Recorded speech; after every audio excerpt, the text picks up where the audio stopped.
अध्याय 41। तियानश्वान ने योजना बिगाड़ दी।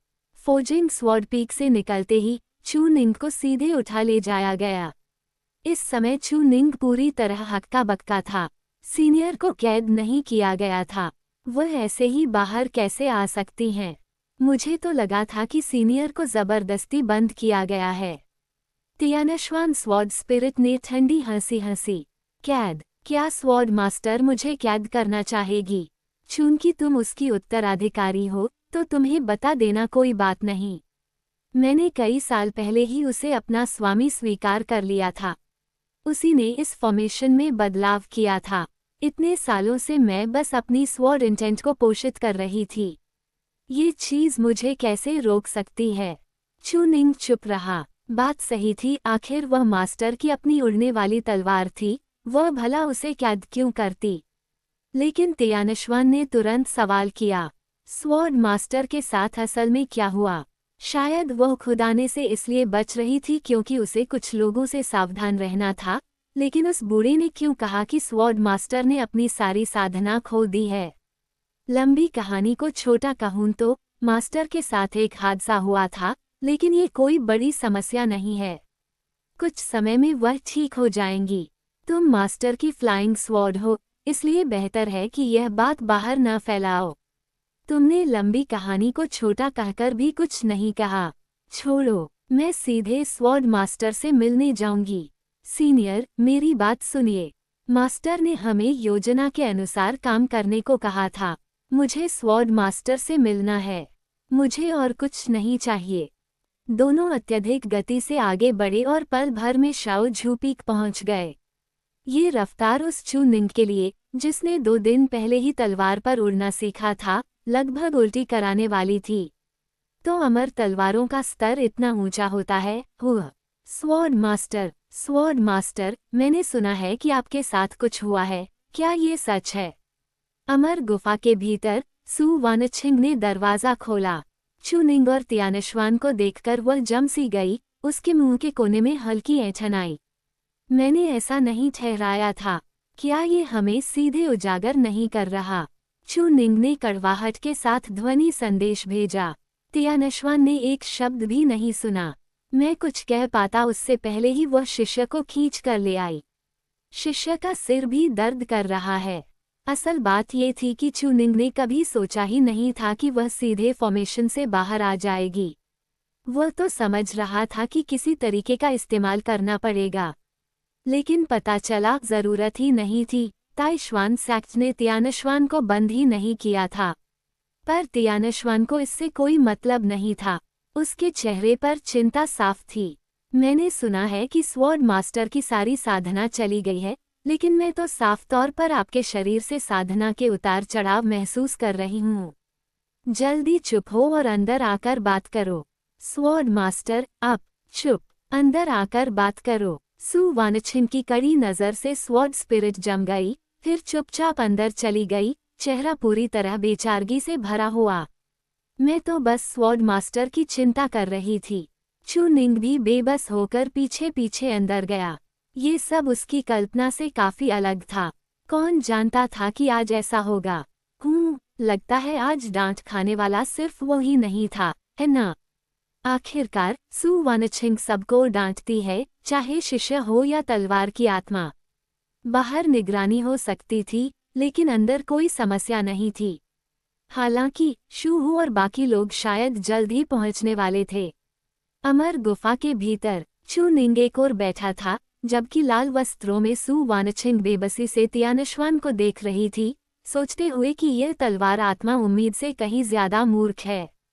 तुम बार बार मुझे स्वॉर्ड मास्टर कहती हो। अगर दूसरों ने सुन लिया तो क्या वे सीधे नहीं समझ जाएंगे कि तुम मेरी फ्लाइंग स्वॉर्ड हो? मैंने तुम्हें बहुत पहले कहा था, खुद को उजागर मत करो।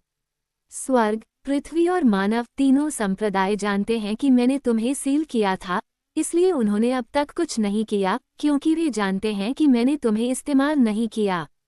लेकिन शांगछिंग दाओ के 3 संप्रदाय ये जानकर जरूर भड़केंगे, और अब मेरी साधना भी नहीं रही, मुसीबत बहुत बड़ी होगी। अब उसकी हालत क्या थी? उसके पास कोई साधना नहीं थी। पहले जब उसकी उड़ने वाली तलवार सील थी तब भी कोई नहीं आया, अब भी सील है, इसलिए स्वर्ग, पृथ्वी और मानव के संत आलसी बने हुए हैं। लेकिन आज अगर यह खबर फैल गई तो सब मान लेंगे कि सु वानछिंग ही त्यानश्वान की स्वामी है। स्वर्ग, पृथ्वी और मानव संप्रदाय शायद ज्यादा कठोर न हों, पर शांगछिंग दाओ के 3 संप्रदाय जरूर कदम उठाएंगे और साधना खो देने के कारण बहुत जल्द ही लालची संत मिलकर त्यानश्वान को छीनने आ सकते हैं। क्या ताइश्वान सेक्ट नष्ट हो जाएगा?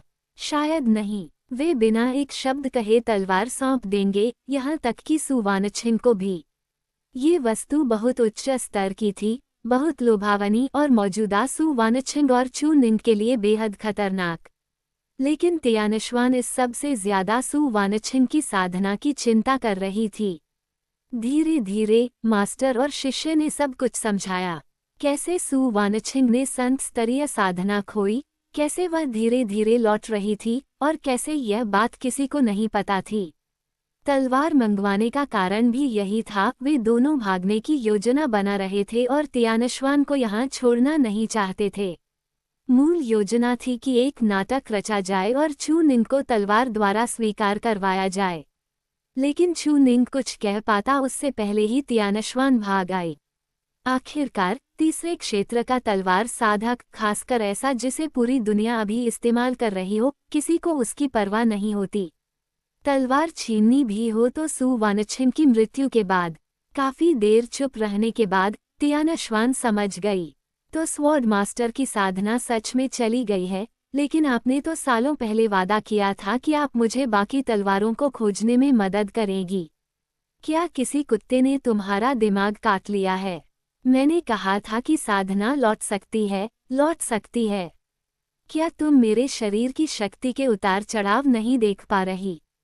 कहते हुए सु वानछिंग ने उसके सिर पर थप्पड़ मारा। युवती सी तलवार आत्मा ने सिर पकड़ लिया, चेहरा पूरी तरह दुखी। बिना साधना के भी इतनी सख्त, अब तो मैं आपको पीट भी सकती हूँ। लेकिन जब ये स्पष्ट हो गया कि साधना लौट सकती है, तो वह पूरी तरह निश्चिंत हो गई।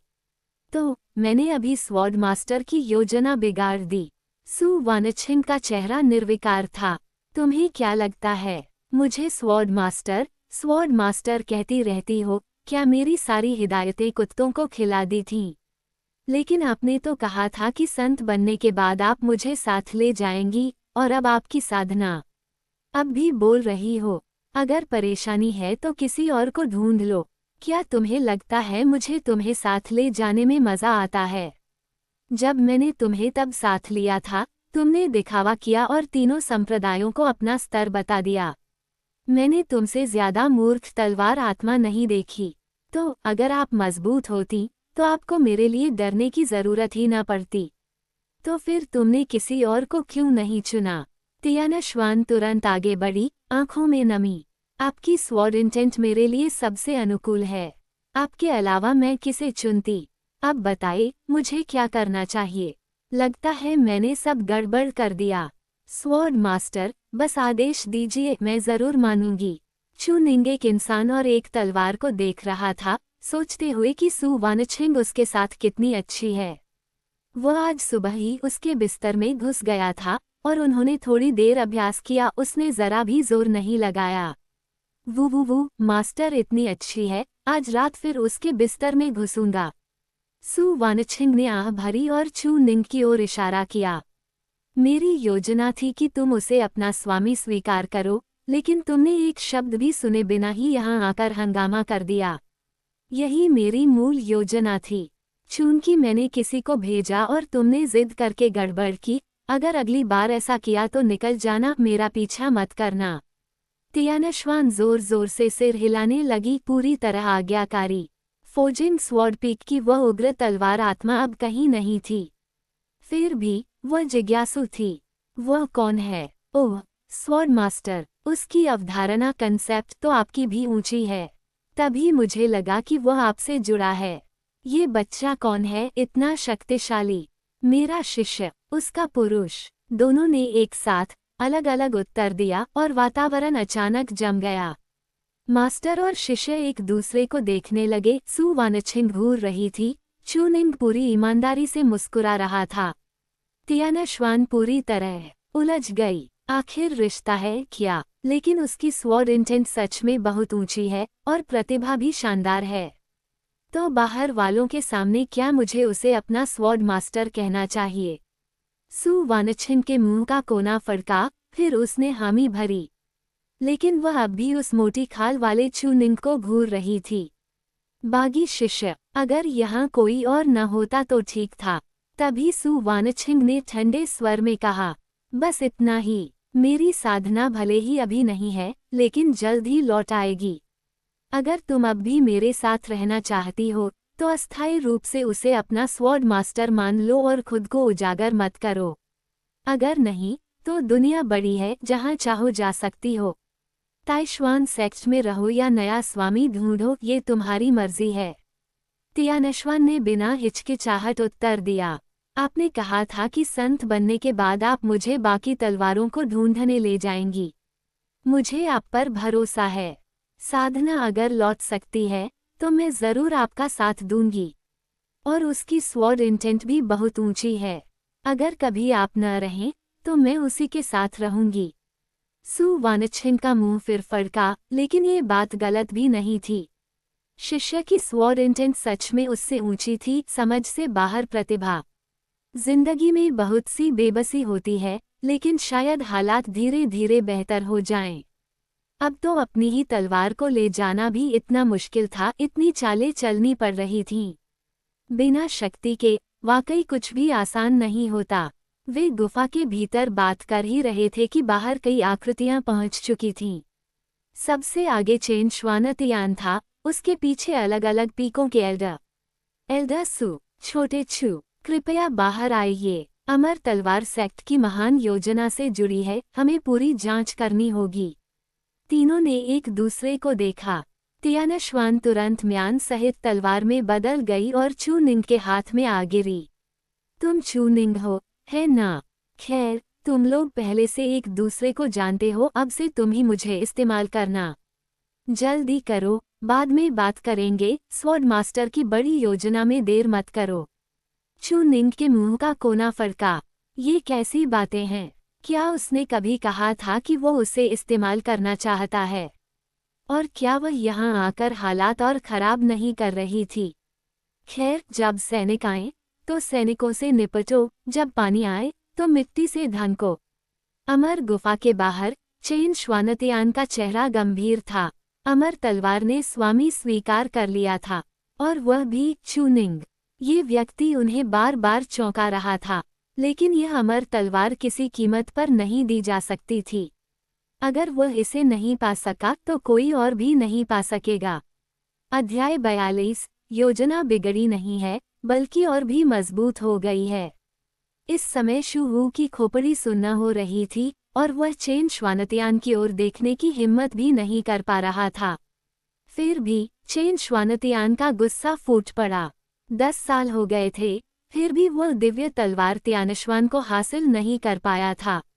और अब वह तलवार वास्तव में चू निंग को मिल गई थी और उसने उसे अपना स्वामी भी मान लिया था। अगर शूहू ने चू निंग को वहां जाने दिया ही न होता तो ये सब कैसे होता? इस सेक्ट मास्टर ने पहले ही आदेश दे दिए थे, फिर भी तुम चू निंग को वहां क्यों ले गए? अब वह चू निंग को कुछ भी दे सकता था, लेकिन दिव्य तलवार तियानश्वान बिल्कुल नहीं। शूहू ने जल्दी से सिर झुकाकर सफाई दी। इस अधीनस्थ का ऐसा कोई इरादा नहीं था, लेकिन चू निंग के पास जो साधना विधि थी उसे देखकर मैं उसे उस विरासत के लिए वहां ले गया। मुझे नहीं लगा था कि वह कर दिखाएगा जो सु वानछिन भी नहीं कर सकी। इस अधीनस्थ को भी नहीं पता था, लेकिन अब ये अच्छा, वह साधना विधि कहाँ है? अधीनस्थ को अभी तक पूछने का समय ही नहीं मिला। निकम्मा, चेन श्वानतियान ने ठंडे स्वर में कहा। दिव्य तलवार तियानश्वान हर हाल में वापस ली जानी चाहिए और वह विरासत भी हासिल करनी ही होगी, समझे? भले ही कोई और दिव्य तलवार तियानश्वान न ले पाए, लेकिन उसके अलावा किसी और के हाथ लग जाए ये बिल्कुल असंभव था। तभी पीछे खड़े एक एल्डर मुस्कुराए और बोले, सेक्ट मास्टर, क्या आप ज्यादा चिंता नहीं कर रहे? भले ही चू निंग को दिव्य तलवार तियानश्वान ने स्वीकार कर लिया हो तो क्या फर्क पड़ता है। चेन श्वानतियान ठिठक गया और भौहें चढ़ा ली। एल्डर वांग, तुम्हारा क्या मतलब है? अगर आज हम अदालत में चू निंग से पूछताछ करें कि उसने सेक्ट की दिव्य तलवार क्यों ली, तो वह हमें बेहद संकीर्ण सोच वाला समझेगा। कल की व्यवस्था पहले ही काफी अच्छी थी। हमें साधना विधि का एक हिस्सा मिल चुका है और चू निंग का भरोसा भी। इसके अलावा दिव्य तलवार तियानश्वान को सु वानछिंग वापस लाई थी और तब ये कहा गया था कि जिसे ये स्वीकार करे वही इसे रख सकता है। अब इस मामले में हम सही पक्ष में नहीं हैं। जब वह दिव्य तलवार ले ही चुका है तो क्यों न उसे रखने दिया जाए। इससे ये भी दिखेगा कि हमारा ताइश्वान सेक्ट उनका कितना ख्याल रखता है। दान पीक के स्वामी वांग शेंग मुस्कुराए और बोले, क्योंकि भले ही वह दिव्य तलवार ले जाए, वह उसका उपयोग नहीं कर सकता। साधारण आदमी निर्दोष होता है, लेकिन खजाना रखने से अपराधी बन जाता है। वह ताइश्वान सेक्ट से बाहर भी नहीं जा सकता, तो वह कर ही क्या सकता है। ये सुनकर शूहू स्तब्ध रह गया, फिर अत्यंत प्रसन्न होकर तेजी से सिर हिलाने लगा। हाँ हाँ हाँ सेक्ट मास्टर, मैंने भी शुरुआत में यही सोचा था। वांग शेंग के मुंह का कोना फड़क गया। कमबख्त, तूने कुछ नहीं सोचा, तूने तो सीधा दिव्य तलवार ही दे दी। साधना विधि तो अभी पूरी तरह मिली भी नहीं थी। सच में लोहारों के पास दिमाग नहीं होता। इन बातों ने चेन श्वानतियान को उसकी ईर्ष्या और क्रोध से बाहर खींच लिया। दिव्य तलवार ज्यादा महत्वपूर्ण थी या विरासत? दोनों ही अत्यंत महत्वपूर्ण थी और किसी का भी प्राथमिक क्रम तय नहीं किया जा सकता था। लेकिन दिव्य तलवार वे इस्तेमाल नहीं कर सकते थे, वह तो बस दिखावे की चीज थी। जबकि विरासत वास्तविक थी, वह पहले ही साधना शुरू कर चुका था और आगे की विधि पाने को बेचैन था। ऐसे में दिव्य तलवार वापस लेना भी शायद सही कदम नहीं था। इसी समय दो आकृतियां बाहर आईं, एक लाल वस्त्रों में ठंडी और सुंदर स्त्री और एक गंभीर चेहरे वाला युवक। उनके आते ही एल्डर पहले से चर्चा कर चुके थे और सब मुस्कुराने लगे। चेन श्वानतियान स्वयं आगे बढ़ा, हल्की मुस्कान के साथ, आंखें सनकरी करते हुए। ये देखकर सु वानछिंग ने पहले ही एक टेलीपोर्टेशन तावीज तैयार कर लिया था। अगर कुछ भी गलत हुआ वे तुरंत भागेंगे। अब कोई भी मर नहीं सकता था। चू निंग भी उतना ही सतर्क था। ताइश्वान सेक्ट के सारे बड़े लोग यहाँ थे। क्या ये दबाव था, उसे नहीं पता, लेकिन ये स्थिति उनकी मूल योजना से काफी हट चुकी थी। लेकिन आगे बढ़ते हुए चेन श्वानतियान ने न केवल कोई कार्रवाई नहीं की, बल्कि चू निंग के कंधे पर हाथ रख दिया। छोटे चू, क्या तुमने सच में वह दिव्य तलवार तियानश्वान प्राप्त की? चू निंग चौंक गया। यह क्या हो रहा है? इतने दोस्ताना अंदाज में? जो नहीं जानता वह तो मुझे ही खलनायक समझ ले। चू निंग ने तेजी से सोचा और मुस्कान के साथ बोला, हाँ सेक्ट मास्टर, इस शिष्य को भी उम्मीद नहीं थी कि वह दिव्य तलवार, जिसे गुरु भी नहीं पा सकी, इस शिष्य को स्वीकार कर लेगी। ये कहकर उसने चेन श्वानतियान के सामने दिव्य तलवार तियानश्वान निकाल ली। अत्यंत तीक्ष्ण उसकी तलवार भावना हड्डियों तक सिहरा देने वाली थी। एक शिखर अमर तलवार, पूरी दुनिया जिसे पाने की लालसा रखे। चेन श्वानतियान भी वैसा ही था। इस पल वह अपने भाव छिपा भी नहीं सका, आंखें गड़ाए देखता रहा। वह तलवार उसकी होनी चाहिए थी, लेकिन अब जो होना था हो चुका था। उसने गहरी सांस ली, भीतर का क्रोध दबाया और फिर मुस्कान लौटी। अच्छा, बहुत अच्छा। मुझे नहीं लगा था कि एल्डर सुबी जिसे स्वीकार न कर सकी, उसे तुम कर दिखाओगे। सचमुच मेरे ताइश्वान सेक्ट का प्रतिभाशाली शिष्य। चूंकि ऐसा है, तो ये सेक्ट मास्टर उस वादे को भी निभाएगा। जिसे भी दिव्य तलवार तियानश्वान स्वीकार करे वही उसका स्वामी होगा। चू निंग, इस दिव्य तलवार को निराश मत करना। ये सेक्ट मास्टर तुम पर विश्वास करता है। सिर्फ चू निंग ही नहीं, सु वानछिंग भी स्तब्ध रह गई। नहीं, उन्हें तो लगा था कि उन्हें सेक्ट को कोई साधना विधि सौंपनी पड़ेगी। आखिर वे कितने आत्मविश्वासी थे, या चू निंग की विरासत का लालच कितना बड़ा था। उन्हें लगा था योजना बिगड़ गई है, लेकिन ये तो और भी सुरक्षित हो गई थी। हालांकि अभी चौंकने का समय नहीं था। सु वानछिंग तुरंत आक्रामक हो गई, अपने शिष्य को पीछे खींच लिया, चेन श्वानतियान को पास आने का जरा भी मौका नहीं दिया और गर्व से बोली, मेरा शिष्य, दुनिया में कोई उसकी बराबरी नहीं कर सकता। क्या तुमने पहले नहीं कहा था कि यह मास्टर बेकार है? क्या तुमने मेरा शिष्य छीना नहीं था और मेरी सही संसाधन हिस्सेदारी नहीं काटी थी? आज देख लिया, मेरे शिष्य ने दिव्य तलवार तियानश्वान प्राप्त की और तीसरे क्षेत्र में तूपो भी किया। तुम अंधे जानवरों का झुंड, जरा आंखें खोलकर देखो मेरा शिष्य कितना शक्तिशाली है। इस समय सु वानछिंग का मानसिक स्तर सच में ऊंचाई पर था। मौका मिला है तो गालियां क्यों न दे, कोई भी नहीं बचेगा। उसने एक एक को जमकर डांटा और मजे की बात ये थी, डांट खाने के बाद भी ये लोग एक शब्द बोलने की हिम्मत नहीं कर रहे थे। हा, हम ही अंधे थे। एल्डर सु सच में असाधारण है। एल्डर सु ने सही डांटा, लेकिन बात जल्दी ही मुड़ गई और सारी उपलब्धि सीधे चू निंग के सिर डाल दी गई। दान पीक के स्वामी वांग शेंग मुस्कुराए, आंखें आधी बंद कर धीरे से बोले, एल्डर सु शिष्यों को सिखाने में वाकई निपुण है। बिना संसाधनों और औषधियों के भी शिष्य को इस स्तर तक पहुंचा देना वाकई ईर्ष्या होती है। बाकी एल्डर ठहाके लगाने लगे। हाँ, न औषधियाँ न संसाधन, फिर भी इस स्तर तक। एल्डर सु तो प्राचीन और आधुनिक काल की सबसे विचित्र व्यक्ति हैं। हम सच में आपकी प्रशंसा करते हैं।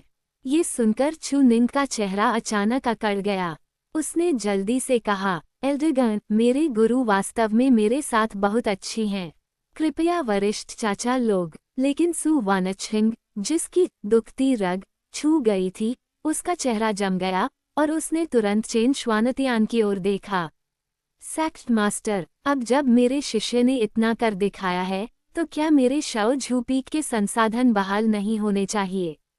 पहले वाले वितरण के अनुसार सब देख सकते थे कि सु वानछिंग बेचैन थी। वह नहीं चाहती थी कि इस बात पर चर्चा हो, लेकिन चेन श्वानतियान ने उसकी ओर देखा तक नहीं, बस चू निंग की ओर मुस्कुराया। नियमों के अनुसार सेक्ट के संसाधन साधकों की संख्या पर निर्भर करते हैं। शाओ झूपीक पर अभी सिर्फ 2 लोग हैं, छोटा चू और एल्डर सु। एल्डर सु के लिए संसाधन बेकार हैं।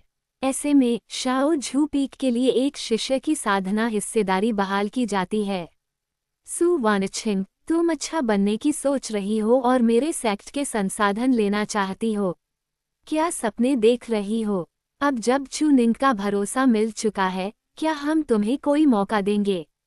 ये सुनते ही चू निंग बेहद खुश हो गया, जोर जोर से सिर हिलाने लगा। धन्यवाद सेक्ट मास्टर, धन्यवाद। लेकिन सु वानछिंग ने तुरंत उसे लात मार दी। बेशर्म चीज, बस एक हिस्से के संसाधन में बिक गया। अगर यह मास्टर पहले जैसी होती तो कितने संसाधन ला देती।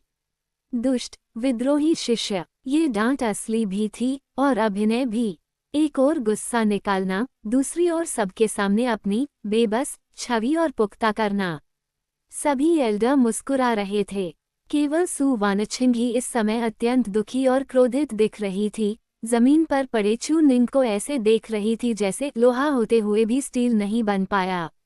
चेन श्वानतियान ने बेबसी से आह भरी, सु वानछिंग, अब तुम्हें क्या हो गया है? तुम तो धीरे धीरे पागल औरत जैसी होती जा रही हो। ये सेक्ट मास्टर नियमों के अनुसार काम करता है, क्या मैं तुम्हारे लिए अपवाद करूं? और वैसे भी छोटे चू को भी तो साधना करनी है। कहते हुए उसने स्वयं चू निंग को उठाया। सेक्ट मास्टर का ये व्यवहार चू निंग को अत्यंत सम्मानित महसूस करा गया। दिव्य तलवार मिल गई और सेक्ट का भरोसा भी और गहरा हो गया। आखिर वह विरासत कितनी महान थी कि एक संत ऐसा व्यवहार कर रहा था। सु वानछिंग मन ही मन बुदबुदाए, आखिर इस शिष्य को कैसी विरासत मिली है? चू निंग उठ खड़ा हुआ, भावुक होकर बोला, ये शिष्य सेक्ट मास्टर का आभारी है। आपकी कृपा ये शिष्य कभी नहीं भूलेगा। चेन श्वानतियान हल्के से मुस्कुराया, कुछ नहीं, बस भविष्य में सेक्ट का ऋण चुकाना मत भूलना। चू निंग तुरंत समझ गया और जोर से सिर हिलाया। निश्चिंत रहें सेक्ट मास्टर, ये शिष्य अवश्य चुकाएगा। चेन श्वानतियान की आंखें सनकरी हो गईं। तो फिर संसाधन बाद में भिजवा दिए जाएंगे। तुम साधना विधि सौंपकर सेक्ट का ऋण चुकाओगे, मैं संसाधन लेकर अपनी साधना बढ़ाऊंगा। दोनों ने एक दूसरे की ओर देखकर मुस्कुरा दिया, स्पष्ट रूप से मिलीभगत। लेकिन सु वानछिंग मूर्ख नहीं थी, उसने तुरंत सब देख लिया। चूनिंग, क्या तुम्हें नहीं पता कि ये लोग तुम्हारे गुरु के दुश्मन हैं? तुम इनके इतना करीब कैसे जा सकते हो? अब चूनिंग के पास सेक्ट मास्टर का समर्थन था, वह निडर था। उसने ठंडे स्वर में उत्तर दिया, गुरु, ये शिष्य सिर्फ अपने लिए साधना कर रहा है। जब आप इस शिष्य की मदद नहीं कर सकती तो कृपया दखल न दें। सेक्ट मास्टर ने स्वयं कहा है कि इस शिष्य का भविष्य उज्ज्वल है। अब जब मुझे दिव्य तलवार तियानश्वान मिल गई है तो मैं आपसे भी ऊंचा और दूर जा सकता हूँ। इसमें क्या गलत है कि यह शिष्य अपने बारे में सोचे? सु वानछिंग का चेहरा पीला पड़ गया। वो पीछे हटी और कांपते हुए उंगली उठाए। तुम विद्रोही शिष्य, इस मास्टर ने तुम्हें विरासत दी और तुम, गुरु, चिंता न करें, ये शिष्य आपकी रक्षा करेगा। दुष्ट, ये कहकर वह दुख और क्रोध में मुड़ी और अपनी अमर गुफा में लौट गई। और कई एल्डर और भी खुश हो गए। सु वानछिंग, अगर तुम खुद मुसीबत ना मचाओ तो हमें मौका कैसे मिले? चेन श्वानतियान की मुस्कान और गहरी हो गई, लेकिन उसकी नज़र अब भी उस उड़ती तलवार पर जमी थी। वह तलवार किसी और की नहीं हो सकती थी। तुम्हारी आखिरी उपयोगिता बस इतनी ही है।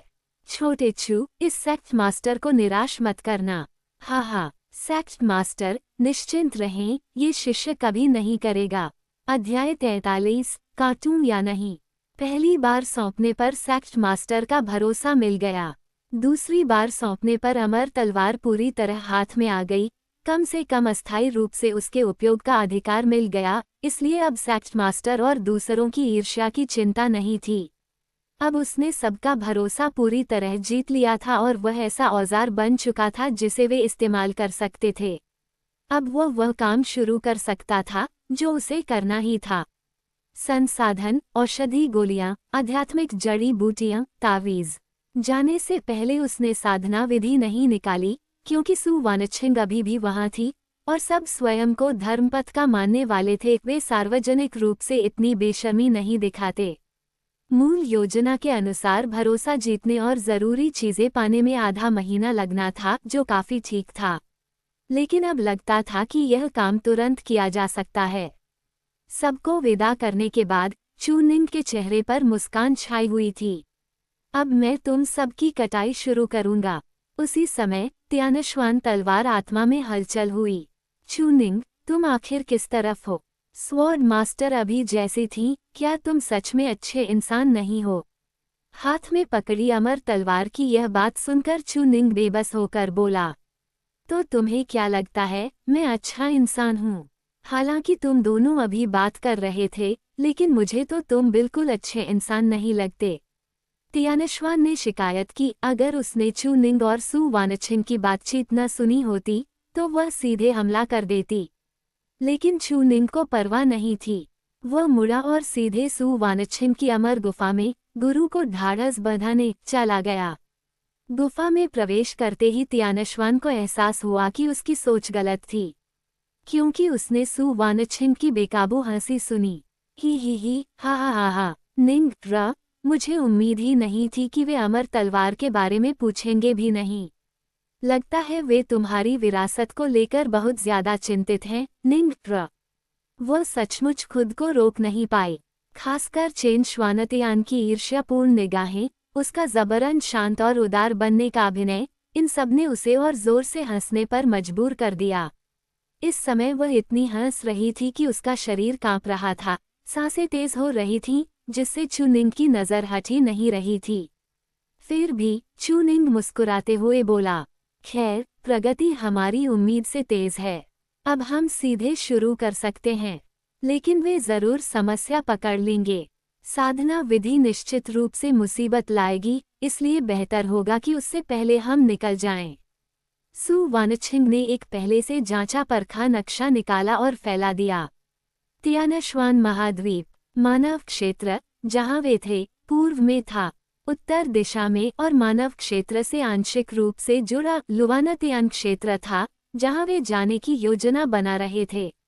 इसके अलावा दानव क्षेत्र, राक्षस क्षेत्र और केंद्रीय देव क्षेत्र भी थे, लेकिन वे उनके लिए अप्रासंगिक थे।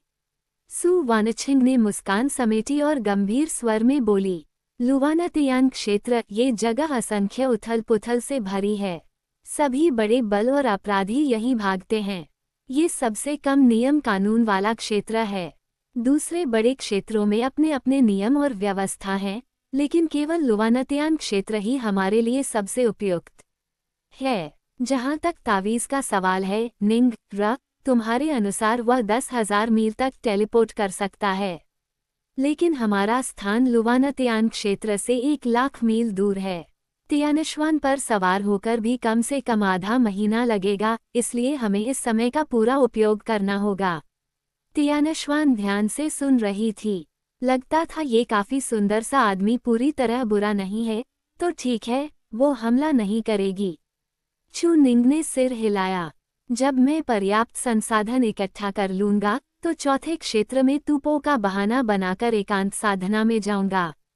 गुरु के लिए भी मैंने एक अच्छा कारण सोच लिया है।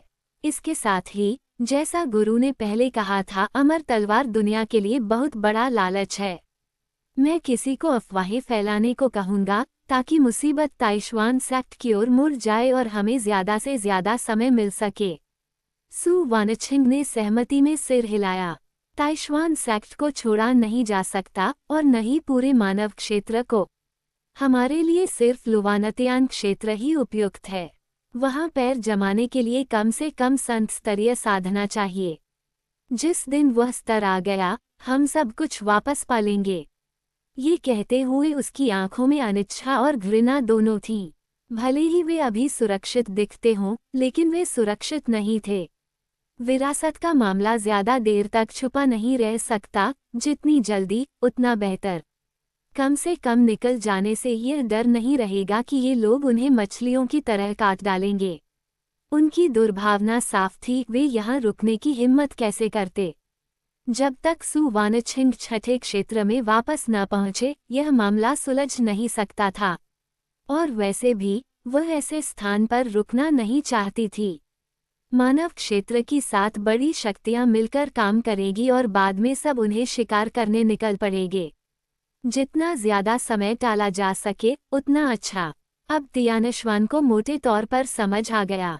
मतलब संसाधन ठगकर भाग जाना है न, तो फिर उन्हें सीधे मार क्यों नहीं देते। तियानश्वान ने गंभीरता से पूछा, लेकिन जवाब में गुरु शिष्य दोनों ने उसे ऐसे देखा जैसे वह मूर्ख हो। किसे मारें? मैं? मुझे लेकर छठे क्षेत्र का साधक संत को भी मार सकता है। छठे क्षेत्र में है कौन? तियानश्वान स्तब्ध रह गई। वाकई सवाल बहुत मूर्खतापूर्ण था। एक की सारी साधना जा चुकी थी और वह अभी संभल रही थी, दूसरा सिर्फ चौथे क्षेत्र में था। वे जीत नहीं सकते थे। ठीक है, तो भागते हैं और रास्ते में उसके तलवार शरीर भी ढूंढते हैं। जरूरी बातें निपटाने के बाद सु वानछिंग ने नक्शा समेट लिया, लेकिन चू निंग की आंखों में शरारती मुस्कान थी। गुरु, ये शिष्य पूछना चाहता है, आपने अभी चेन श्वानतियान के सामने जो बातें कहीं, वो मजबूरी में थीं या जानबूझकर? सु वानछिंग हल्के से मुस्कुराए बिना छुपाए। तुम्हारी गुरु ने जानबूझकर कहा था, तो क्या तुम्हें डांटना गलत था? बताओ, कहाँ गलत डांटा? बिल्कुल भी गलत नहीं। विद्रोही शिष्य को डांट पड़नी ही चाहिए। चू निंग मुस्कुराया, उठा और पास आया। लेकिन गुरु ने ये सोचा है कि यह शिष्य बदले में आपसे कुछ ब्याज भी मांग सकता है। ये दृश्य देखकर तियानश्वान चौंक गई। हम? गुरु, तो तुम स्वॉर्ड मास्टर के शिष्य हो, है न? फिर इतनी वासना भरी नजर क्यों? तियानश्वान समझ नहीं पाई, बस देखती रही। उसने देखा कि सु वानछिंग के चेहरे पर जरा भी घबराहट नहीं थी, उसकी मुस्कान और भी गहरी हो गई। ओह, तुम अपनी गुरु से ब्याज लेना चाहते हो? बताओ, निंग र कहाँ से? गुरु के शरीर के किसी भी हिस्से से क्यों नहीं? तो फिर पैरों से कैसा रहेगा? तुम्हें उन्हें छूना काफी पसंद है न? तियानश्वान, क्या मैंने गलत सुना? कुछ तो बहुत गड़बड़ है। चू निंग मुस्कुराया और सिर हिलाया। तो फिर छोड़िए, ये शिष्य असल में गुरु को चूमना ज्यादा पसंद करता है। तियानश्वान, ये इंसानी भाषा है। तुम किसे चूम रहे हो? लेकिन सु वानछिंग पूरे समय शांत और मुस्कुराती रही। चूमना कितना उबाऊ है, निंग ट्र। क्या तुम थोड़ी महत्वाकांक्षा नहीं रख सकते? तो पैरों के बाद चूमना कैसा रहेगा? वह भी असंभव नहीं। चू निंग मुस्कुराया और हाथ बढ़ाया, और जैसा कि अपेक्षित था, एक जोरदार लात पड़ी। लेकिन चू निंग पहले से तैयार था, उसे पता था कि सु वानछिंग वार करेगी। वह बिल्कुल नहीं घबराया। इस तरह बात हो रही है, डरने की क्या जरूरत? आज तो उसे ब्याज वसूल कर ही लेना था। तियानश्वान ये सब देखकर हतप्रभ थी। उसे लगा कि कोई घोर पतन का दृश्य देखने को मिलेगा, लेकिन निकला एक लड़ाई। वह तो डर ही गई थी। उसे सच में लगा था कि दुनिया में गुरु शिष्य ऐसा भी हो सकता है। लेकिन अगले ही पल चू निंग सच में उसे छूने में सफल हो गया। फिर उसने मुस्कुराते हुए कहा, गुरु, ऐसा नहीं है कि मुझे आपकी साधना विधि नहीं आती, बस मुझे शरीर संस्कार बॉडी टेम्परिंग का समय नहीं मिला। चू निंग मुस्कुराया और हाथ हटा लिया, भावनाओं से भरा चेहरा। इन पैरों से तो दशकों तक खेला जा सकता है। लेकिन सु वानछिंग अब शांत से लाल, और लाल से क्रोधित हो चुकी थी। उसने सोचा था कि वह आसानी से उसे कुचल देगी, लेकिन वह भूल गई कि सभी कटों की युद्ध बगावत martial rebellion of all cuts चू निंग ने ही दी थी। वह उसी की चालें इस्तेमाल कर रही थी। उसकी कमजोरी उजागर हो गई। अब सु वानछिंग पूरी तरह टूट गई। खेल खत्म। आज वह इस विद्रोही शिष्य का सफाया कर देगी और दुनिया से एक संकट मिटा देगी। तियानश्वान अभी भी स्तब्ध थी, प्रतिक्रिया ही नहीं दी। नहीं, उसने सच में उसे छू लिया। वे तो गुरु शिष्य हैं। आखिर तुम दोनों का रिश्ता क्या है? सु वानछिंग ने ठंडे स्वर में कहा। इतनी बकवास बंद करो, जाओ और इसे काट डालो। तियानश्वान ने तुरंत सिर हिलाया।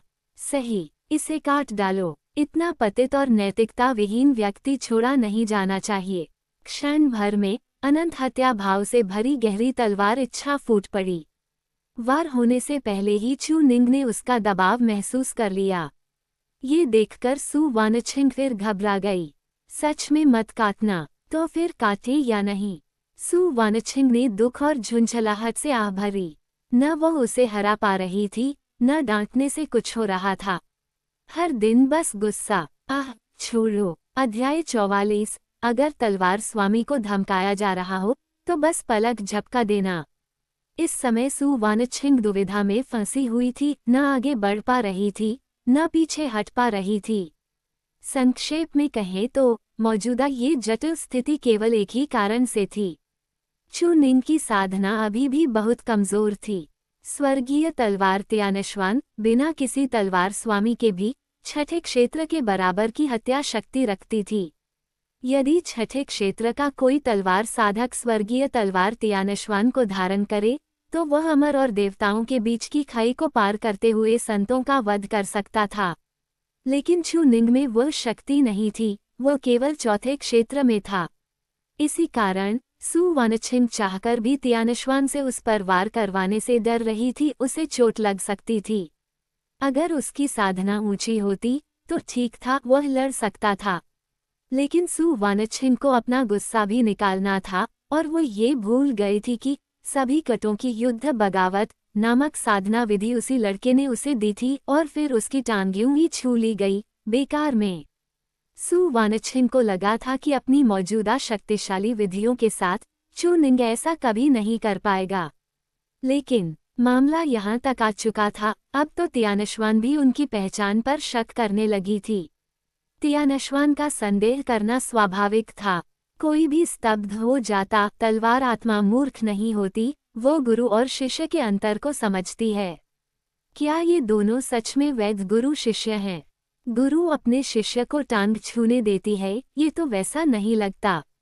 तियानश्वान एक ओर खड़ी, पूरी तरह हतप्रभ थी, उनके रिश्ते के बारे में सोच ही रही थी कि उसने देखा चू निंग मुस्कुराते हुए आगे बढ़ा और सु वानछिंग का हाथ थाम लिया। ओह गुरु, अब गुस्सा मत कीजिए। वह फिर से सन्न रह गई। सच में इंसानी भावनाएं बहुत जटिल होती हैं और रिश्ते तो और भी उलझे हुए। जहां तक चू निंग का सवाल था, उसे बखूबी पता था कि गुरु नाराज हैं। वो उन्हें मनाए बिना रह ही नहीं सकता था, वरना अगली बार टांग छूना तो दूर, दरवाजे में घुसना भी मुश्किल हो जाता। अगर उसने मनाया नहीं तो वह सच में भड़क जाएंगी। गुरु, कृपया गुस्सा मत कीजिए। शिष्य अगली बार ऐसा बिल्कुल नहीं करेगा। सु वानछिन का चेहरा सख्त था, आंखों में अब भी शर्म और क्रोध भरा हुआ। चू निंग की मुस्कुराती हुई शक्ल देखकर, जिसमें जरा भी पछतावे का भाव नहीं था, उसे और गुस्सा आ गया। उसने तुरंत तिरछे अंदाज में, कटाक्ष भरे स्वर में कहा, ओह श्रीमान चू, कृपया मुझे अब गुरु मत कहिए। मैं तुम्हारे जैसे शिष्य को सिखाने के काबिल नहीं हूँ। अनपेक्षित रूप से चू निंग ने तुरंत उसकी बात पकड़ ली। गुरु, क्या आपने पहले ही सोच लिया है? दाव साथी बनना असंभव नहीं है, लेकिन क्या ये कुछ ज्यादा ही अचानक नहीं है? लेकिन चूंकि गुरु ने कह ही दिया है, अपनी माँ के अंडे पर विचार करो। फिर ऐसी बात कही तो बाहर निकल जाओ। चू निंग ने जल्दी से सु वानछिन को बैठाया, पानी डाला और चाय पेश की। चाय उसके सामने रखी गई, लेकिन उसने देखा तक नहीं। जब तक कि चू निंग की शरारती मुस्कान गंभीरता में न बदल गई, तब जाकर उसने दांत पीसते हुए चाय स्वीकार की। अगर कोई बाहरी न देख रहा होता तो टांग छूना वगैरह कोई बड़ी बात नहीं थी, लेकिन त्यानश्वान देख रही थी। क्या तुम सच में डरते नहीं कि बाहर वालों को पता चल जाएगा? ये बात फैल गई तो हंसी का पात्र बन जाएगी।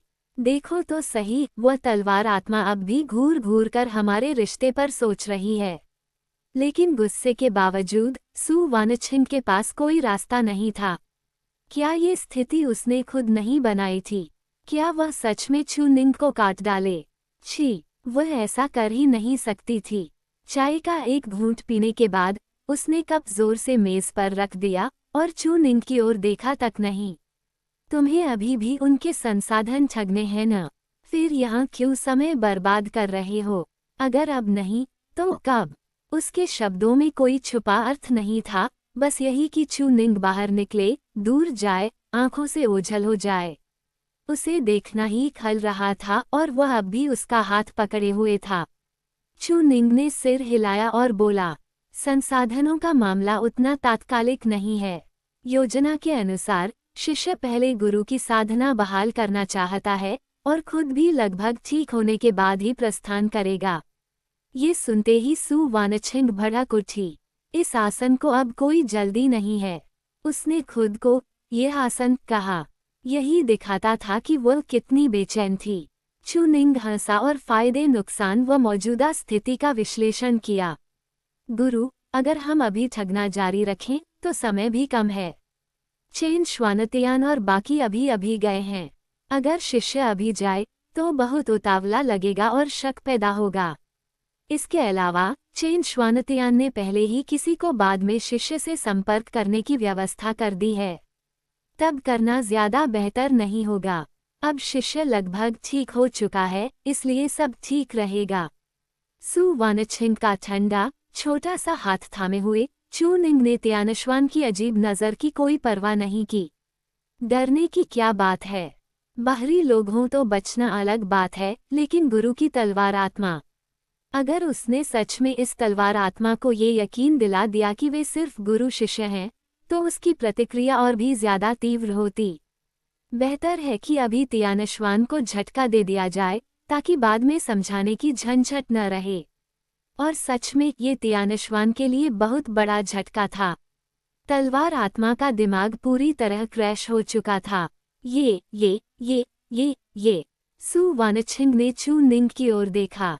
उसने उसकी बात का खंडन नहीं किया, लेकिन तुरंत अपना हाथ खींचने की कोशिश की। हालांकि चू निंग ने छोड़ने का कोई इरादा नहीं दिखाया। इस हरकत पर सु वानछिन फिर से ठंडे स्वर में हंसी। क्या हुआ श्रीमान चू? क्या आज आप यह आसन से फायदा उठाने का बहाना ढूंढ रहे हैं? अभी तो अंधेरा भी नहीं हुआ और आप इतने उतावले। ये सुनते ही पहले जो घमंडी चू निंग था, वह तुरंत सिर झुका गया। कमबख्त, उसे सच में नहीं पता था कि इसका जवाब कैसे दे। अगर कहून की इच्छा नहीं है तो गुरु के आकर्षण को कम आंकना होगा, और अगर कहून की है तो गुरु जरूर सोचेंगी कि मैं मौके का फायदा उठा रहा हूँ। ओह, मैं यह नहीं मान सकती, नहीं मान सकती। मौके का फायदा? सुनो सुनो, अब तो यह इंसानों जैसी बात भी करने लगा है। और तुम फायदा नहीं उठा रहे। आज सुबह जब मैं नींद में थी तब चुपके से मेरे बिस्तर में घुसना, क्या वह फायदा उठाना नहीं था? पहले अपनी साधना से मुझे काबू में कर चूमना, वह भी फायदा नहीं था। और अब कहते हो कि तुम फायदा नहीं उठा रहे। इतने सज्जन बन गए कि सु वानछिन को पल भर के लिए यकीन ही हो गया। चू निंग पर लगातार कटाक्ष बरस रहे थे और सबसे बड़ी बात, वह जवाब भी नहीं दे पा रहा था। उसने तुरंत हाथ पीछे खींच लिए, शांत रहने की कोशिश की, लेकिन आवाज फिर भी अटपटी थी। कम से कम साधना बहाली के समय शिष्य ने कभी फायदा नहीं उठाया, है न? अगर गुरु यूं ही ताने मारती रहीं तो शिष्य बहुत अन्याय महसूस करेगा। क्या चरित्र है! सु वानछिन ने तुरंत अपने हाथ आस्तीनों में छिपा लिए, उसे कोई और मौका न देते हुए। कटाक्षों के बाद उसका भाव धीरे धीरे सामान्य हो गया। गुस्सा निकल चुका था, लेकिन ये सब देखकर त्यानश्वान इतनी स्तब्ध थी कि बोल ही नहीं पा रही थी, और यही बात सु वानछिन को सबसे ज्यादा असहज कर रही थी। सच कहें तो किसी बाहरी के सामने पकड़े जाने से उसे और ज्यादा शर्मिंदगी हो रही थी। उसने सोचा था कि त्यानश्वान के सामने चू निंग कुछ तो संयम रखेगा, लेकिन उसे उम्मीद नहीं थी कि वह शुरू से अंत तक कुछ भी नहीं छुपाएगा। मानो यह वर्जित रिश्ता किसी बाहरी की नज़रों में आ गया हो, भले ही वह बाहरी उनका ही क्यों न हो। यह उसका शिष्य था। त्यानश्वान ने शायद चू निंग को बचपन में देखा भी हो, लेकिन उसे अभी याद नहीं आया था। अगर कभी उसने वह बात छेड़ दी तो सु वानछिन सच में नदी में कूदकर आत्महत्या कर लेगी। इसी पल सु वानछिन अचानक हंसी, एक ऐसी हंसी जिसमें कड़वाहट, बेबसी और संसार को देख चुकने वाली खुली सोच मिली जुली थी। भविष्य में जब वे बाहर जाएंगे, लोग जरूर कहेंगे, ये कैसी गुरु है जो अपने ही शिष्य पर हाथ डालती है। और चू निंग सबके द्वारा निंदित होगा। इसीलिए लुवानतियान क्षेत्र उनके लिए सबसे उपयुक्त था। वहाँ नैतिक बंधन कम थे और शक्ति होने पर सब कुछ संभव था। कम से कम हर जगह उन्हें घूरा नहीं जाएगा। लेकिन उनका मौजूदा रिश्ता सच में बयान करने लायक नहीं था। ये सब धीरे धीरे यहाँ तक कैसे पहुँचा, उसे खुद भी याद नहीं। शायद उस चुंबन से, या शायद उस पल से जब चू निंग निराशा में उसके पास आया। अब ये सब मायने नहीं रखता था। रिश्ता उजागर हो चुका था और सु वानछिन केवल कड़वी मुस्कान से अपने भीतर की भावनाएं छुपा सकती थी, वह भावना जिसे वह खुद भी नहीं समझ पाती थी कि क्यों वह इस वर्जित रास्ते पर चू निंग के साथ और आगे बढ़ती जा रही है। मानो ये पुनर्तः निषिद्ध रिश्ता उसकी नज़रों में धीरे धीरे उचित बनता जा रहा हो। वह क्या सोच रही थी? बचपन से मिली शिक्षा तो उसे यहाँ तक लाने वाली नहीं थी। अगर पूरी दुनिया ऐसी हो जाए तो क्या अराजकता नहीं फैल जाएगी? क्या वह सु वानछिन इस दुनिया में मानवीय नैतिकता को तोड़ने वाली पहली मिसाल बनने जा रही थी, अपने ही शिष्य के साथ इस तरह? काफी सोचने के बाद सु वानछिन ने दांत पीसे और गुस्से से चू निंग को घूरा। आज के बाद जब भी हम बाहर हों और आसपास बाहरी लोग हों, तुम्हें मुझे गुरु कहने की इजाजत नहीं है। कम से कम दूसरों को वह अजीब नजरें तो न डालने दो, ठीक है? उसे अपनी प्रतिष्ठा की भी परवाह थी। ये सुनकर चू निंग चौंक गया, वह भी सन्न रह गया। उसे लगा था कि गुरु काफी देर से कड़वी मुस्कान के साथ सोच रही हैं कि उसे कैसे दूर किया जाए, लेकिन उसने ये बयान बिल्कुल नहीं सोचा था। सच है, अगर गुरु सच में उसका विरोध करती तो उसे ऐसा करने ही न देती। उसके प्रति और बाहरी लोगों के प्रति उनके व्यवहार में फर्क बहुत ज्यादा था। तो फिर मैं आपको वानछिन कहूँ? सु वानछिन ने अचानक घूरा। चू निंग डर के मारे फिर से सिकुड़ गया। गुरु की वे यहाँ अब भी बेहद डरावनी थी। लगता था कि सीधे नाम से बुलाना अभी भी ठीक नहीं। फिर ऐसा क्या कहा जाए जो अंतरंग भी हो और शक भी न पैदा करे? तो फिर मैं आपको माँ कहूँ? सु वानछिन बिना कुछ कहे उसने उसे एक थप्पड़ जड़ दिया। इससे तो और ज्यादा गड़बड़ हो जाएगी। अब तो गुरु की प्रतिष्ठा को मानने वाले स्थानों में ही नहीं, बल्कि लुवानतियान क्षेत्र में भी वे हर जगह निंदित होंगे।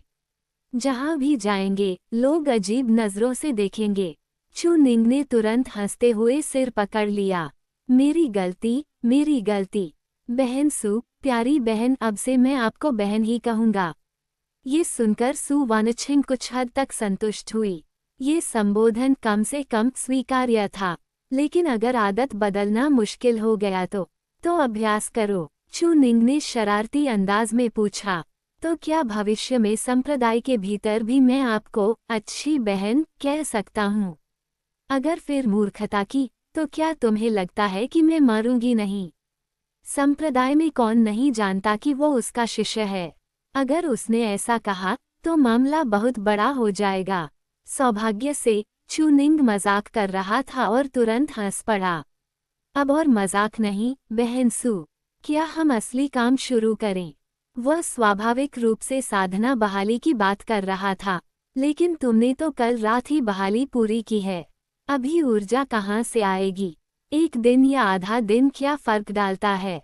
इतनी जल्दी क्यों है? असल बात ये थी कि चू निंग तभी शरारत करता था जब उसके पास करने को कुछ न हो।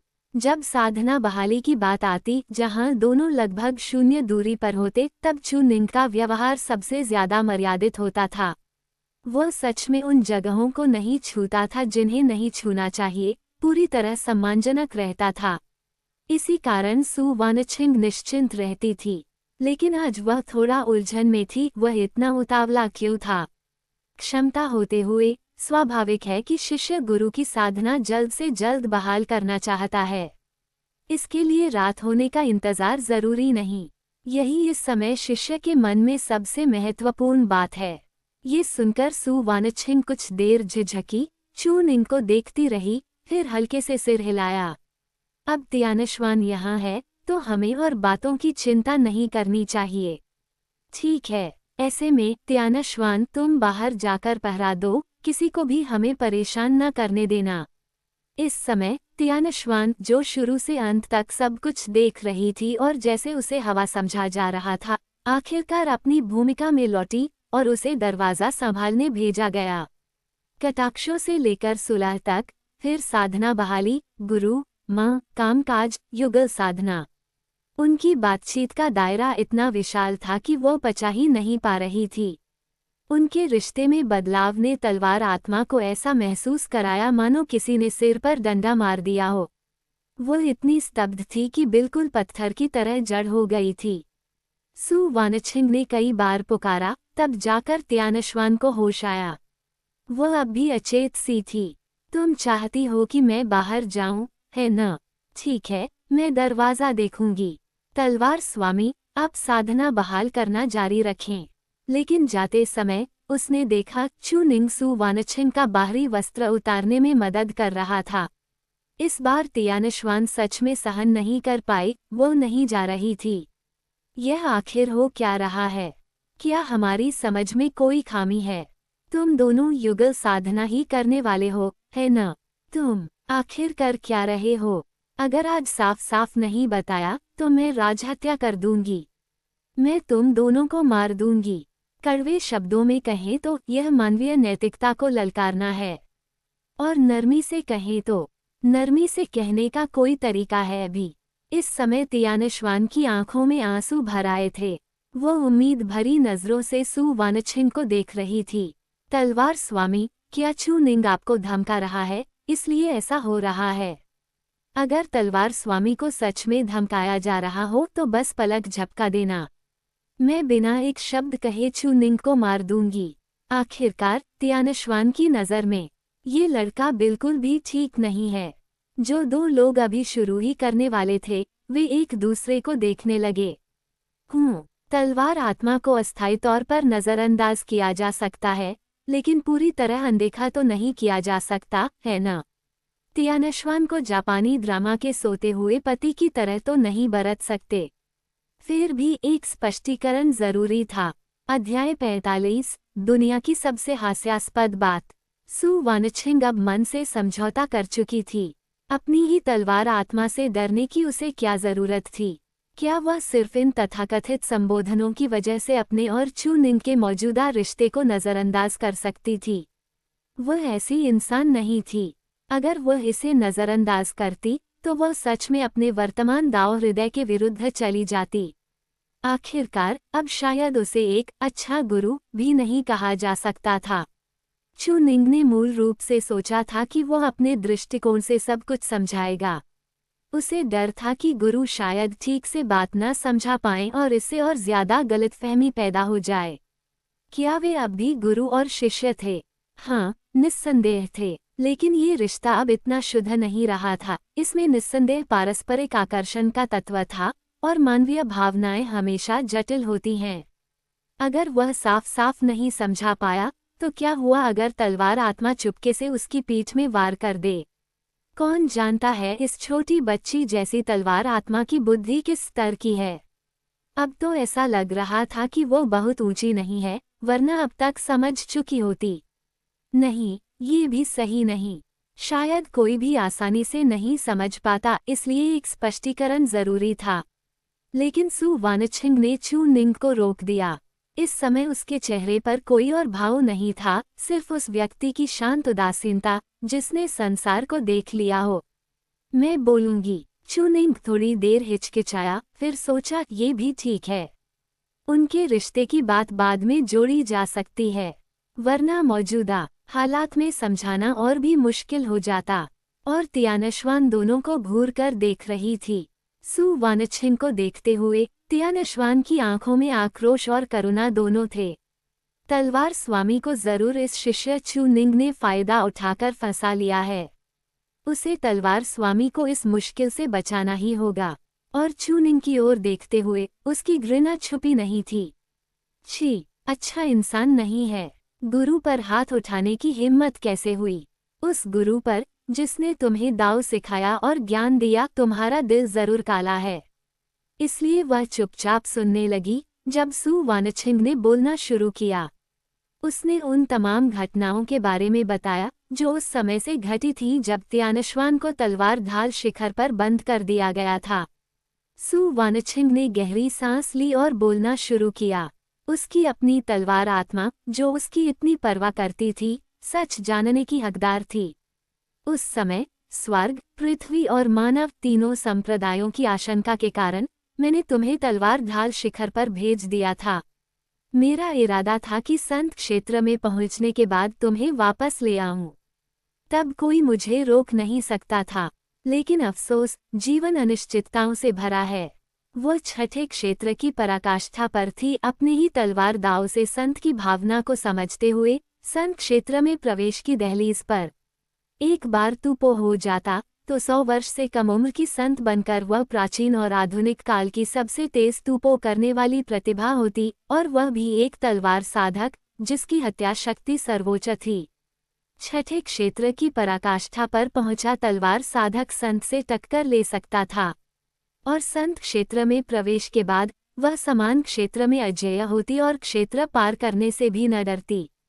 लेकिन संप्रदाय के लोगों की प्रशंसा के बीच सु वानछिंग का दाव हृदय बिखर गया और उसने अपना दाव हृदय खो दिया। उस रात जब वह संत बनने की दहलीज पर थी, स्वर्ग की ईर्ष्या उस पर टूटी। स्वर्गीय बिजली की विपत्ति ने उसे घेर लिया। वो लगभग मर ही गई और उसका दाव बिखर गया। इसके बाद बहुत कुछ हुआ। जो तियानशवान पहले क्रोध और उलझन से भरी थी, वह ये सब सुनते सुनते गंभीर होती चली गई। उसकी आंखें लाल होने लगीं, छोटी मुट्ठियां भींच गईं और वह पूरी तरह स्तब्ध रह गई। तलवार स्वामी ने अपनी साधना खोने के बाद तलवार ढाल शिखर पर आकर मुझे क्यों नहीं बुलाया? अगर मैं वहां होती तो कम से कम संप्रदाय में कोई भी आपको इस तरह तंग करने की हिम्मत नहीं करता और आपके शिष्य भी आपको छोड़कर नहीं जाते। उसने लगभग सब कुछ खो दिया था, कुछ भी शेष नहीं रहा था। तियानशवान को दुख कैसे न होता?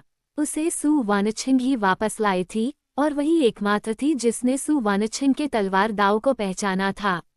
वह निश्चित रूप से सु वानछिंग की रक्षा करती। चू निंग चुपचाप एक ओर बैठा रहा, बस सुनता हुआ। वह लगभग हर चीज का साक्षी था।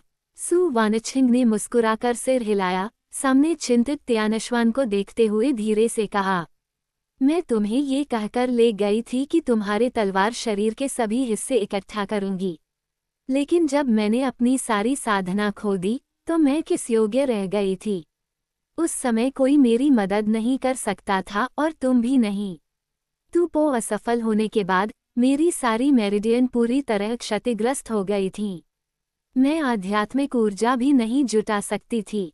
बिना आध्यात्मिक ऊर्जा के साधक अंततः मानव जाति की 5 पतन अवस्थाओं का सामना करते हैं।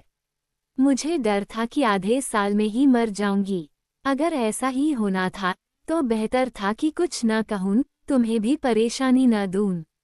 मेरे मरने के बाद तुम स्वयं महसूस कर लेती और किसी योग्य स्वामी को ढूंढ लेती। त्यानश्वान तुरंत चुप हो गई। वह जानती थी कि अगर तब भी बुलाया जाता तो वह ज्यादा कुछ नहीं कर पाती। शुरू से अंत तक ये बात इसलिए नहीं बताई गई थी, सिर्फ इसलिए कि उसे डर था कि कहीं त्यानश्वान को रोके न रखे। कुछ पल के लिए त्यानश्वान के पास कहने को कुछ नहीं था। वह भले ही तलवार आत्मा हो, लेकिन मानवीय भावनाओं को भी कुछ हद तक समझती थी। माहौल भारी होता देख सु वानछिंग हल्के से हंसी और बात बदल दी। मनुष्य योजना बनाता है, ईश्वर फल देता है। संत क्षेत्र में तू न होना शायद बुरा भी नहीं था, और फिर क्या साधना बहाल नहीं हो सकती। इसके अलावा यह मुझे मानव हृदय के लाभ हानि को समझने का अवसर भी मिला, एक दाव हृदय की परीक्षा। ये सुनकर त्यानश्वान तुरंत बोली, लेकिन तलवार स्वामी का अपनी पवित्रता को साधना बहाली के बदले देना, क्या ये कुछ ज्यादा नहीं? बेशक त्यानश्वान जानती है कि आपने साधना बहाली के लिए ऐसा किया, लेकिन इस चू निंग द्वारा आपको इतनी हल्के में लिया जाना। चू निंग, तुम क्या बकवास कर रही हो? हम वैध हैं। सु वानछिंग ने बेबसी से कहा, बिल्कुल वैसा नहीं है जैसा तुम सोच रही हो। निंगर सच में मेरा शिष्य है, लेकिन मैंने बहुत पहले उससे जीवन भर साथ रहने का वादा किया था। इसलिए न तो वैसी कोई लेन देन है, न ही पवित्रता के बदले कुछ पाने की बात। उसे वैसा इंसान मत समझो। ये सुनकर चू निंग स्तब्ध रह गया। वह तो अभी बोलने ही वाला था, लेकिन गुरु ने खुद ही इतनी साफ बात कह दी। जीवन भर साथ रहने का वादा, ये कब हुआ? उसे अचानक कुछ दिन पहले की बात याद आई। लगता था ऐसा कुछ हुआ था, लेकिन उस समय उसका इरादा। लेकिन यह अब महत्वपूर्ण नहीं था। महत्वपूर्ण ये था कि गुरु ने इसे स्वीकार किया, इनकार नहीं किया, और वह भी त्यानश्वान के सामने। यही बात चू निंग को सबसे ज्यादा खुश कर रही थी। इस समय सु वानछिंग को देखते हुए उसकी आंखों में मुस्कान भरी थी। गुरु ने किसी बाहरी के सामने इनकार नहीं किया, यही उसके लिए सबसे बड़ी खुशी थी। त्यानश्वान ने भौहें सिकोड़ी, फिर उलझन में पड़ गई। अगर तलवार स्वामी कहती हैं कि तुम गुरु शिष्य हो, तो जीवन भर साथ रहने की बात तो कुछ विरोधाभासी नहीं है। सु वानछिंग का भाव नहीं बदला। उसने धीरे से कहा, जब मैंने ये चुनाव कर लिया है तो मुझे दूसरों की राय की परवाह क्यों हो? लेकिन तलवार स्वामी के व्यवहार से तो साफ लगता है कि आप उसे पसंद नहीं करती। क्या वह चू निंग के साथ उसकी तकरार और उनके व्यवहार की बात कर रही थी? सु वानछिंग ने कड़वी मुस्कान दी। त्यानश्वान, तुम मानव भावनाओं की जटिलता नहीं समझती। वह असल में नापसंदगी नहीं थी। चू निंग ने जोड़ा, वह शर्मीली हैं। सु वानछिंग ने चू निंग को घूरा, लेकिन इनकार नहीं किया, क्योंकि वह सच था। त्यानश्वान स्तब्ध रह गई। उसने पहले चू निंग को देखा, फिर सु वानछिंग को। उसे समझ नहीं आ रहा था कि यह आदमी कैसे सु वानछिंग से उसकी प्रतिष्ठा की परवाह छोड़ा कर ऐसे शब्द कहलवा सकता है। चू निंग और भी खुश हो गया। असल में इस बिंदु तक त्यानश्वान उनके रिश्ते को लगभग समझ चुकी थी। वे गुरु और शिष्य थे, हाँ पहले थे, लेकिन अब वह रिश्ता किसी और ही स्तर पर पहुंच चुका था। तो फिर वह चू निंग को कैसे काट सकती थी? आखिर वह उसके स्वामी का दाव साथी था। फिर भी ये सब बहुत उलझा हुआ था। तलवार आत्मा का छोटा सा दिमाग इतना नहीं सोच पाया, और वह अचानक खड़ी हो गई। तो इसका मतलब यह है कि तलवार स्वामी ने स्वेच्छा से उसे अपने साथ ऐसा करने दिया है न?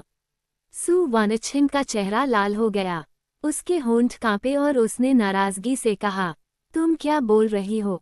स्वेच्छा से या नहीं, मैं इतनी देर से बोल रही हूँ और तुमने एक शब्द भी नहीं सुना। मतलब तलवार स्वामी की सहमति थी, सही है। सु वानछिन ने चू निंग की ओर देखा। तियानश्वान को जवाब देने की भी परवाह नहीं की। जब तुम जान ही गई हो तो बाहर जाकर दरवाजे की रखवाली करो, किसी को अंदर मत आने देना। हम बाद में आराम से बात करेंगे।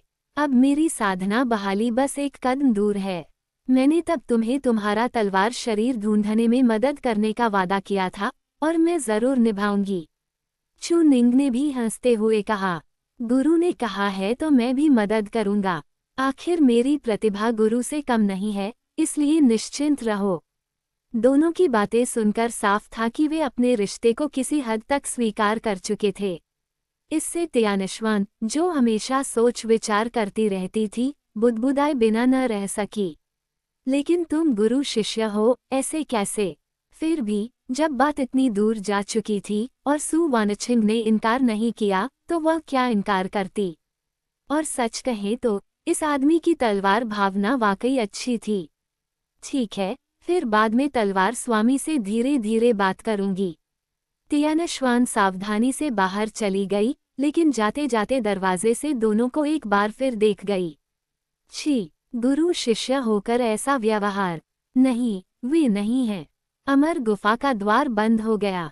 भीतर केवल चू निंग और सु वानछिन रह गए। स्त्री ने हल्की सांस भरी। असल में वह ये बातें कहना नहीं चाहती थी। यह मामला उन दोनों के बीच मौन समझ का था।